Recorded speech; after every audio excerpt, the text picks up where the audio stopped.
नमस्कार, आपलं मनोपूर्वक स्वागत. इयत्ता 5वी. आपण असे घडलो. परिसर अभ्यास भाग 2, पाठ क्रमांक 5, मानवाची वाटचाल. 5.1 कुशल मानव ते आधुनिक मानव. 5.2 प्रगत बुद्धीचा मानव आणि संस्कृती. मागील पाठात आपण पाहिले की एप वानरापासून उत्क्रांत होत आदिमानव निर्माण झाला. पुढचा टप्पा म्हणजे आदिमानवाने हातांचा उपयोग करून हत्यारांची निर्मिती करण्यास सुरुवात केली. 5.1 कुशल मानव ते आधुनिक मानव. यातील पहिला मुद्दा कुशल मानव. हातांचा कुशलतेने वापर करणारा मानव म्हणजे कुशल मानव. या मानवाच्या अस्तित्वाचा पुरावा सर्वप्रथम आफ्रिका खंडातील टांझानिया, केनिया या 2 देशांच्या परिसरात मिळाला. त्याचा शोध लावणाऱ्या लुईलिकी या शास्त्रज्ञाने त्याला होमो हॅबिलिस हे नाव दिले, कारण त्याच्या अवशेषांसोबत त्याने बनवलेली काही हत्यारे मिळाली. लॅटिन भाषेत होमो शब्दाचा अर्थ आहे मानव. हॅबिलिस याचा अर्थ हातांचा कुशलतेने वापर करणारा. कुशल मानव 2 पायांवर उभा राहून चालू शकत होता, मात्र त्याच्या पाठीचा कणा पूर्ण ताठ नव्हता, त्यात किंचित बाक होता. या मानवाचा मेंदू एप वानरापेक्षा अधिक मोठा होता. त्याच्या चेहऱ्याची आणि हातापायांची वैशिष्ट्ये मात्र काही अंशी त्याच्यासारखीच होती. कुशल मानवाने बनवलेली हत्यारे मोठ्या प्राण्यांची शिकार करण्यासाठी उपयोगी नव्हती. मांस खरवडणे, हाडांच्या आतील मगज मिळवण्यासाठी हाडे फोडणे इत्यादी कामांपुरताच त्यांचा उपयोग होऊ शकत होता. त्यामुळे असे अनुमान काढता येते की तो इतर प्राण्यांनी केलेल्या शिकारीतील उरले सुरले मांस खात असावा. छोट्या प्राण्यांची शिकार करत असावा. तसेच खाण्यासाठी पक्ष्यांची अंडी, फळे, कंदमुळेही गोळा करत असावा. पुढील मुद्दा आहे ताठकण्याचा मानव. ताठकण्याचा मानव हा मानवाच्या उत्क्रांतीमधील एक अत्यंत महत्त्वाचा टप्पा. इरेक्ट्स म्हणजे ताठ उभा राहणारा, म्हणून त्याला होमो इरेक्ट्स असे नाव दिले गेले. कुशल मानवाच्या तुलनेत त्याचा मेंदू अधिक विकसित होता. तो समूहाने राहत होता. जंगलात लागणारे वणवे पाहून मानवाला अग्नीची ओळख झालेली होती. झाडांच्या जळत्या फांद्या आणून अग्नीचा वापर करण्याचे तंत्र ताठकण्याच्या मानवाला कळले असावे. त्याच्या काळात पृथ्वीवरील फार मोठा प्रदेश हिममय होता, त्यामुळे हवामान अतिशीत होते. कमालीच्या अतिशीत वातावरणात टिकून राहणे त्याला शक्य झाले ते अग्नीच्या वापरामुळे. परंतु अग्नी निर्माण करण्याचे तंत्र मात्र त्याला साध्य झाले नव्हते. त्याची हत्यारेही पूर्वीच्या हत्यारांच्या तुलनेत प्रगत आणि प्रमाणबद्ध होती. तो हात कुऱ्हाडीसारखी हत्यारे बनवत असे. आफ्रिका, आशिया आणि युरोप या खंडांत ताठकण्याच्या मानवाचे अवशेष आणि त्यांसोबत त्याने बनवलेली हत्यारे मिळाली आहेत. पुढचा मुद्दा आहे शक्तिमान मानव. मानवाच्या उत्क्रांतीमधील विकासाचा आणखीन एक टप्पा म्हणजे शक्तिमान मानव.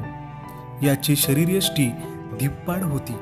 याचे अवशेष सर्वप्रथम जर्मनी या देशातील निअँडरथल येथे मिळाले, म्हणून त्याला निअँडरथल मॅन असे म्हणतात. त्याचा मेंदू ताठकण्याच्या मानवापेक्षा अधिक विकसित होता. शक्तिमान मानव प्रामुख्याने गुहांमध्ये वस्ती करत होता. तो दगडाचे गोटे आणि गोटे तासून निघालेले छिलके अशा दोहोंपासून वेगवेगळ्या आकाराची हत्यारे बनवत असे. ती लांब हाडाच्या किंवा लाकडांच्या दांड्यांवर बसून भाला, कुऱ्हाड इत्यादी शस्त्रे तयार करत असे. तो मोठ्या प्राण्यांची शिकार करत असे. चामड्यावरील मांस खरवडण्याकरिता दगडाच्या छिलक्यांपासून केलेल्या तासण्यांचा उपयोग करत असे. चामड्याचे कपडे वापरत असे. तो प्रामुख्याने मांसाहारी होता. तो आगीवर अन्न भाजून खात असे. कठीण लाकडाच्या काटक्यांच्या घर्षणातून किंवा गारगुटीचे दगड एकावर एक आपटून ठिणग्या पाडून अग्नी निर्माण करण्याची कला त्याला साधलेली होती. त्याने काही कलात्मक कौशल्यही आत्मसात केली असण्याची शक्यता आहे. काही शास्त्रज्ञांच्या मते तो काही जुजबी आवाज काढून संवादही साधत असावा. तथापि मनातील आशय शब्दांतून सांगता येणारी विकसित भाषा पद्धती शक्तिमान मानवाजवळ होती किंवा नाही हे निश्चितपणे सांगता येत नाही. समूहातील एखादा सदस्य मृत झाल्यास त्याचे दफन करताना शक्तिमान मानव मृत व्यक्तीसोबत हत्यारे, प्राण्यांची शिंगे यांसारख्या वस्तू पुरत असत.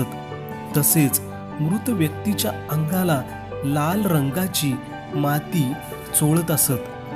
त्यावरून शक्तिमान मानवांच्या काळात मृत व्यक्तीच्या दफनासंबंधीचे काही विधी प्रस्थापित झाले होते असे दिसते.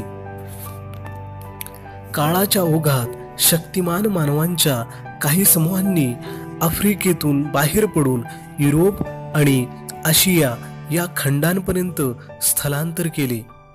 साहजिकच त्यांना भिन्न वातावरणाला तोंड द्यावे लागले.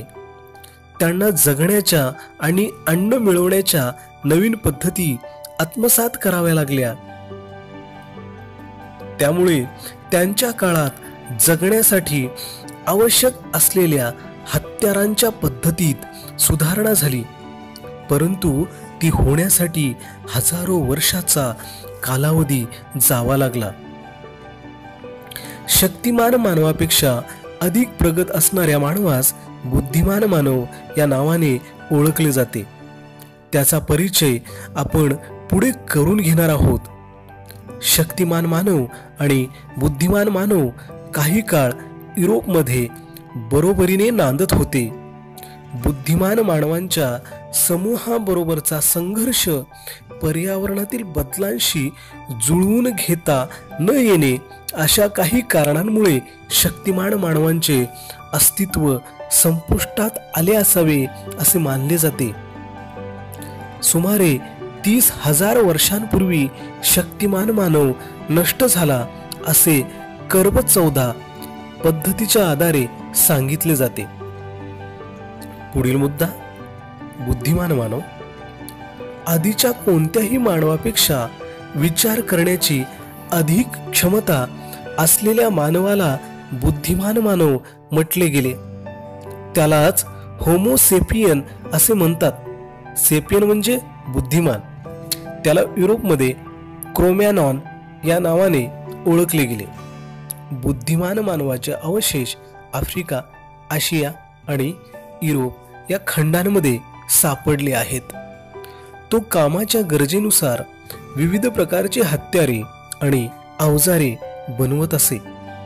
त्यासाठी तो दगडाची छोटी पाती काढून ती हाडाच्या किंवा लाकडाच्या खाचेत बसवत असे.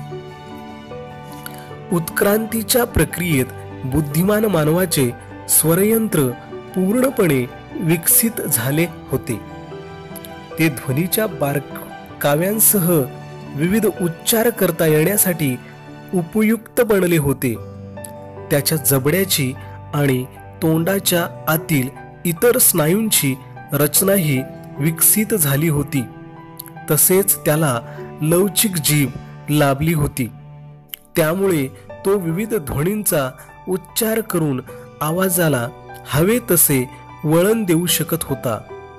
तो दृश्य वस्तूंचे आकलन आणि मनातील भावना यांना कल्पनाशक्तीच्या आधारे शब्दरूप देऊ शकत होता आणि त्या शब्दांचा उच्चारही करू शकत होता. म्हणजेच त्याच्याजवळ विकसित भाषा पद्धती होती. तो प्रत्यक्ष निरीक्षण आणि कल्पनाशक्ती यांच्या आधाराने चित्रे काढू लागला होता. कलात्मक वस्तू बनवू लागला होता. म्हणूनच त्याला बुद्धिमान मानव वा विचार करणारा मानव असे नाव दिले गेले. पुढचा मुद्दा आहे 5.2 प्रगत बुद्धीचा मानव आणि संस्कृती. ह्यातील पहिला मुद्दा प्रगत बुद्धीचा मानव. बुद्धिमान मानवाची वैचारिक क्षमता अधिक प्रगत झाली तेव्हा त्याला प्रगत बुद्धीचा मानव असे नाव मिळाले. त्यालाच होमो सेपियन असे म्हणतात. त्याच्या मेंदूची क्षमता आणि त्याबरोबरीने त्याची आकलन क्षमता सतत विकसित होत गेली. प्रगत बुद्धीचा मानव म्हणजेच आधुनिक मानव म्हणजे आपण. माणसाचे रंगरूप, आरोग्यविषयक वैशिष्ट्ये इत्यादी बाबी त्याच्या पूर्वजांशी साम्य दर्शविणाऱ्या असतात. या बाबींना अनुवांशिकता असे म्हणतात. अनुवांशिकतेचा अभ्यास करणाऱ्या शास्त्राला जनुकशास्त्र असे म्हणतात. जनुकशास्त्रीय संशोधनाच्या आधारे आधुनिक मानवामध्ये शक्तिमान मानवाचा काही अंश असल्याचे आढळून आले आहे.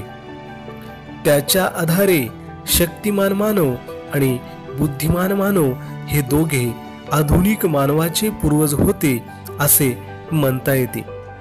इसवी पूर्व सुमारे 11,000 ते इसवी पूर्व 10,000च्या सुमारास आधुनिक मानवाने पशुपालन आणि शेतीचे तंत्र विकसित केले. त्याच्या विकसित वैचारिक क्षमतेमुळे तंत्रज्ञानात सुधारणा होण्याचा वेग सतत वाढत राहिला. तो अधिक स्थिर जीवन जगू लागला. शेतीमधील अन्नधान्यांच्या उत्पादनामुळे त्याच्या अन्नात पिष्टमय पदार्थांचा समावेश झाला. त्यामुळे त्याच्या आहारातील कर्बोदकांचे प्रमाण वाढले. जीवन पद्धतीत आणि आहार पद्धतीत झालेल्या बदलांमुळे हळूहळू त्याची पूर्वीची धिप्पाड शरीरयष्टी बदलली. त्याच्या चेहरापट्टीत बदल झाला. आधुनिक मानवाचे प्रगत बुद्धीचा मानव हे नाव त्याच्या शारीरिक क्षमतेपेक्षा बौद्धिक आणि सांस्कृतिक क्षमतेचे निदर्शक आहे. अन्न मिळवण्याची मूलभूत गरज सर्वच प्राणी पूर्ण करतात, परंतु आधुनिक मानव तेवढ्यावरच समाधान मानत नाही. कल्पकता, बुद्धिकौशल्य आणि हस्तकौशल्य यांच्या आधारे स्वतःचे जीवन समृद्ध करण्याच्या सततच्या प्रयत्नांतून मानवी संस्कृती उदयाला आली आणि विकसित होत राहिली. पशुपालनाला आणि शेतीला सुरुवात झाल्यापासून मानवाने केलेली तांत्रिक आणि सांस्कृतिक वाटचाल अतिशय वेगवान आहे. मानव सदृश्य वानरापासून सुरू झालेला मानवाच्या वाटचालीचा इतिहास वेगवेगळ्या टप्प्यांमध्ये विभागलेला आहे. त्या टप्प्यांच्या आधाराने मानवी संस्कृतीच्या विविध पैलूंचा विचार आपण पुढील पाठांमधून करणार आहोत.